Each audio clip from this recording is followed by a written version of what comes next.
వ్యర్థమే అని అంటున్నాడు. అయితే నువ్వు దేని కొరకు కనిపెట్టాలి అంటే దేవుని యొక్క ఆశీర్వాదం కొరకు కనిపెట్టాలి. ఎందుకంటే బైబిల్ ఏం చెప్తుందంటే యెహోవా ఆశీర్వాదము ఐశ్వర్యం ఇస్తుంది.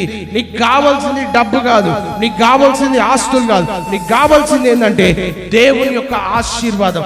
ఎప్పుడైతే దేవుని ఆశీర్వాదం మనుషులకు ఉంటుందో మనం స్థిరపరచబడతాం, మనం బలపరచబడతాం. దాన్ని ఎవ్వరు కూడా దొంగిలించలేరు. సూర్యుని క్రింద కనబడెను, అది మనుషులకు బహు విశేషంగా కలుగుచున్నది. ఏమనగా దేవుడు ఒకనికి ధనదాన సమృద్ధి ఘనతను అనుగ్రహించును. అతడేమి కోరినను అది అతనికి తక్కువ కాకుండును. అయినను దానిని అనుభవించుటకు దేవుడు వానికి శక్తిని అనుగ్రహింపడు. అన్యుడు దానిని అనుభవించును. ఇది వ్యర్థముగాను గొప్ప దురవస్థగాను. దేవుడు పక్షపాత. నువ్వు ఏది అడిగితే అది దేవుడు ఇస్తాడంట. మరి దేవుడు ఎందుకు అనుగ్రహింపడానికి శక్తినివ్వడు? ఎందుకు శక్తినివ్వడు?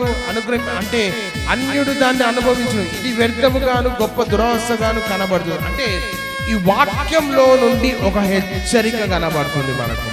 ఏంటి ఆ హెచ్చరిక అంటే సంపాదించడము అనేది ఒక ఆశీర్వాదము అని అనుకుంటారు. భూమి మీద మనుషులందరూ డబ్బు ఉంటే ఆశీర్వాదం అని అనుకుంటారు. వాక్యం ఏం చెప్తుంది? అనుభవించగలడము ఆశీర్వాదము.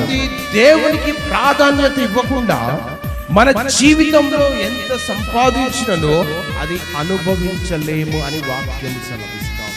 ఈ వాక్యము ద్వారా మనం ఏమి నేర్చుకోవాలి అయ్యా అంటే ఈ వాక్యము ద్వారా మనం నేర్చుకోవాల్సింది ఏంటంటే దేవుని మీద ఆధారపడాలని వాక్యం చెప్తా ఉంది ఇక్కడ.